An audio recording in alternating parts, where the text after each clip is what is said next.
ఇది నేను నా లైఫ్ లో నా ఫ్రెండ్స్ అందరు రిలేషన్షిప్స్ ని అబ్జర్వ్ చేస్తే చెప్తున్నాను. 90% ఆఫ్ ద టైమ్స్ ఒక అబ్బాయి కావాలనుకున్నప్పుడే రిలేషన్షిప్ స్టార్ట్ అయింది, ఒక అబ్బాయి వద్దనుకున్నప్పుడే ఆ రిలేషన్షిప్ ఎండ్ అయింది. ఒక అబ్బాయికి ఒక అమ్మాయి నచ్చిందంటే ఆ అమ్మాయిని పడేయడానికి వాడు ఏదైనా చేస్తాడు, ఎన్ని ఎఫర్ట్స్ అయినా పెడతాడు. ఆ అమ్మాయి పడేదాకా వదలడు. సరే అమ్మాయి పడింది, ఇద్దరు రిలేషన్షిప్ లో ఉన్నారు, అట్లా ఇట్లా అనుకున్న తర్వాత ఏదైనా గొడవలు అయిపోయి అది ఇది అయిపోయి అమ్మాయి నాకు కుదర బాబు నన్ను వదిలే అంటే వాడు అమ్మాయిని వదలడు.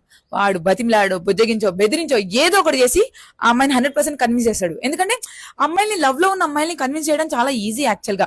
అంటే వాళ్ళ ఎదురుగా మీరు ఓవర్ లో 2 రోజులు చూపించేసిన, ఆర్ మారినట్టు మారుతాను నేను ఇంకా అని చెప్పి మారుతా అని ప్రామిస్ చేసిన, ఆర్ కొంచెం ఏడ్ చేసిన, ఆర్ లైక్ ఎక్స్ట్రా ఎఫర్ట్స్ పెట్టినా సరే ప్రేమిస్తున్నాడు కదా చాలు అని చెప్పేసి అమ్మాయిలు ఈజీగా కన్విన్స్ అయిపోతారు. బట్ అదే ఒక అబ్బాయి కనుక డిసైడ్ అయ్యాడు అంటే నాకు ఆ అమ్మాయి వద్దు అని, ఆ అమ్మాయి అక్కడ చచ్చిపోతున్నా వాడు దిగాడు. ఆడ చచ్చిపోతుంది, ఆడ అమ్మాయి అన్నా సరే ఆడు పట్టించుకోడు. Some times I feel like ఇంత క్రూయల్ గా ఎట్లుంటారా మీరు?